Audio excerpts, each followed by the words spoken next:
parents told my brother that he could take my house and I could just live in the camper in the backyard because I'm single and he has a wife and kids. I warn everyone here that this is going to be very long. I also really don't care who believes this. It's just so crazy that I don't blame anyone who calls BS. I won't argue about it, but this happened to me. I also really don't care if anyone in my family sees this. I'm not going to sugarcoat anything, but I'm also not going to reveal any details that would clue anyone into who I am that doesn't already know me. I'm a single man in my early 30s. I've got a brother who's 29 and he's already got 4 kids. He had his first at 22 and the second followed a year later, then the third 2 years after that. And the fourth was born recently just a couple of months ago. His wife, my sister-in-law, and I do not get along, as she always likes to try and get a rise out of me by acting superior. Then she turns into an extreme, self-victimizing drama queen if I retaliate against her in any way. She can cry in an instant and can put on an extremely convincing show to get sympathy from just about anyone. My parents and brother absolutely adore her,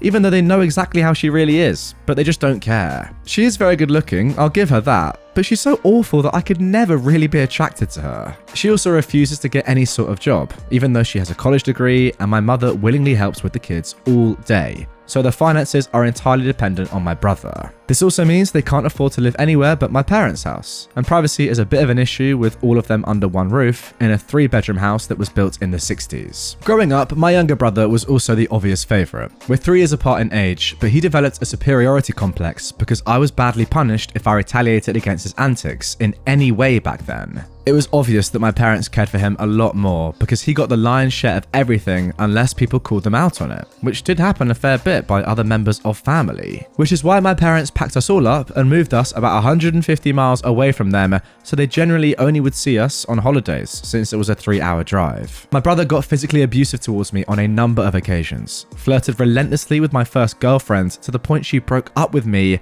and laughed at any misfortune I had. And my parents just told me to suck it up whenever I was upset about it. I only got equal treatment when my parents wanted to keep up appearances. I admit it was rather funny to see the looks on their faces whenever they had to treat me equally to my brother on birthdays and Christmas because other people were present. We had relatives that were very nosy and loved gossiping drama, so my parents did their best to hide what was really going on and threatened to take all my stuff away if I didn't keep my mouth shut. If anything, it just made my parents celebrate more when I turned 18 and moved out because it meant they no longer had to provide for me. I wasn't even done with high school yet when I moved out, but couch surfing was far better than living with them. I've been low contact ever since leaving home. They didn't even show up for my high school graduation, but I really didn't care. From that point on, I would usually only see my parents and brother on holidays, like the rest of the family. The start of the 2020 pandemic was not kind to me. I lost my job and couldn't renew the lease on my condo because my roommate also lost his job, and neither of us could afford the place on unemployment money.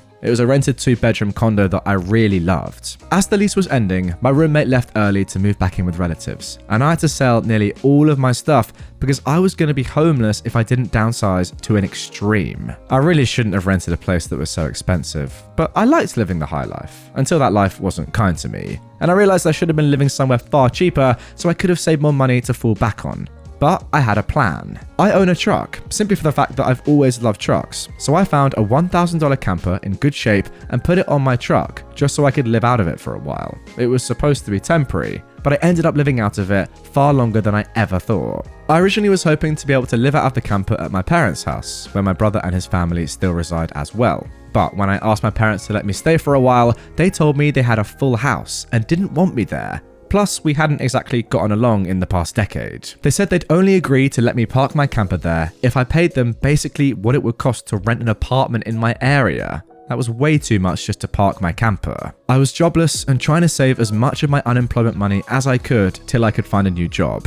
I may as well be living in an apartment with that rent price they were asking. My parents called my camper an eyesore and told me to take a hike since we couldn't come to an agreement. And my sister-in-law thought it was absolutely hilarious that I had to live in a camper. My brother joined her in pointing at and mocking me while calling me a homeless bum. I parked my truck camper in a store parking lot to sleep on the first night that I had nowhere else to go. I felt scared out of my mind that someone might try to break in. Suffice to say, I didn't sleep well that night. There was nowhere else I could go as any other relatives that owned houses were fairly far away, and all my friends were all apartment people. And I was pretty attached to my area as well, so I didn't just want to leave. I'd also had my mail forwarded to a friend's apartment. It was the only way I could still get my mail anymore. Finding a stable place to park was pretty difficult. I went looking around to try and find a job similar to my old one. It took months of living the nomadic camper life, and in that time I had to deal with a lot. Everything from beggars and drug addicts to people demanding I leave because my camper was an eyesore. At one point, someone who told me to move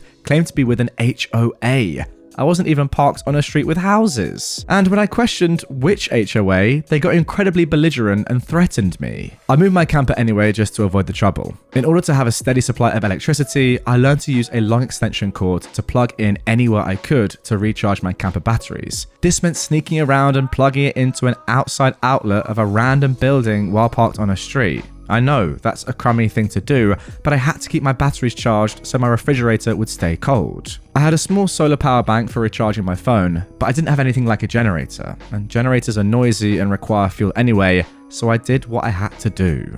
After months of living like that, I finally managed to get a new job. I had to move to the neighboring city to find a job that didn't involve retail. I worked retail while in college, and I promised myself never again. Though I was nearly ready to break that promise. I was still getting unemployment money, but I had no stable place to live while receiving it, and I didn't want to still be jobless when it ran out. Plus, I was bored out of my mind. I had little else to do but read, watch movies on a small portable DVD player, use my phone or laptop, and keep note of where I could park and what local public bathrooms I could use. I kind of envy that the Japanese have public bathhouses. We could really use stuff like that over here. When I finally landed a new job, I practically lived in the back lot of the building by the warehouse in an old employee parking space literally no one else seemed to bother using because they were so far in the back that the area was borderline forgotten. My boss, or the company owner, actually liked this arrangement because I was willingly available to take any shift I could get so long as I had enough sleep. He even let me take the camper off my truck and set it up in one of the spaces so I could drive around without it. I'm not exactly sure if this was legal, but no one bothered us about it. The entire time I lived back there, I didn't have to deal with many trespassers. There were a few, but the security guards escorted them out. I was pretty much on call almost all the time when they needed me, and was working virtually every day of the week. My boss let me plug my camper into the building for power and water, and I paid a small amount of rent by working for free on Sundays when no one else was in the office but the janitor and security guard. Beyond that, I usually had to shower at a friend's apartment or at my local gym as the camper didn't have a shower in it and only a portable toilet, and I didn't want to fill it because emptying it is a nasty chore. So I used other bathrooms as often as I could. I had a key to the warehouse, and I could go in to use the bathroom there at any hour. I was even on a first-name basis with the night security guard. He's since become one of my closest friends. The camper was easy to heat in the winter with a small electric heater. Summers were not fun though. The camper didn't have AC, so I had to get a used portable air conditioner just to make it bearable. I made a lot of overtime pay, and hands-on learned some new skills from other employees. Eventually, midway into this year, I landed a better position in the company as a supervisor, and started making a better salary than my old job. That's when I decided that I wanted a house. The scare I'd gotten from losing my condo made me realize that I needed something much more stable for the long term. I looked around for something close to my work, and just 2 miles away found a 3-bedroom manufactured home on a small property, but I managed to get it for $10,000 less than the asking price somehow. I used nearly my entire savings for a down payment and got approved for a home loan. I finally didn't have to live in a camper anymore. There was enough space for me to back my truck in behind the house to take the camper off to set it up in the backyard. So I put it there as its own little building just in case I want to use it again. When I was fully settled into the house, I was dumb enough to brag about it on my book of faces. My family saw the post, and that's where this stuff really starts. After a few weeks, my parents and brother, along with his family, came to visit, completely unannounced, to have a tour of my home. I didn't even give them my address, so how they found out where I live, I still don't know. None of my friends have fessed up, and no prior family members visited me before that. So I wonder if they stalked me at work and followed me home or something. It really wouldn't surprise me. Once I opened the door, they practically all shoved their way in like rambunctious tourists, then just started making themselves at home. They all kept poking around, and my sister-in-law had this creepy smirk that she was repeatedly flashing at me.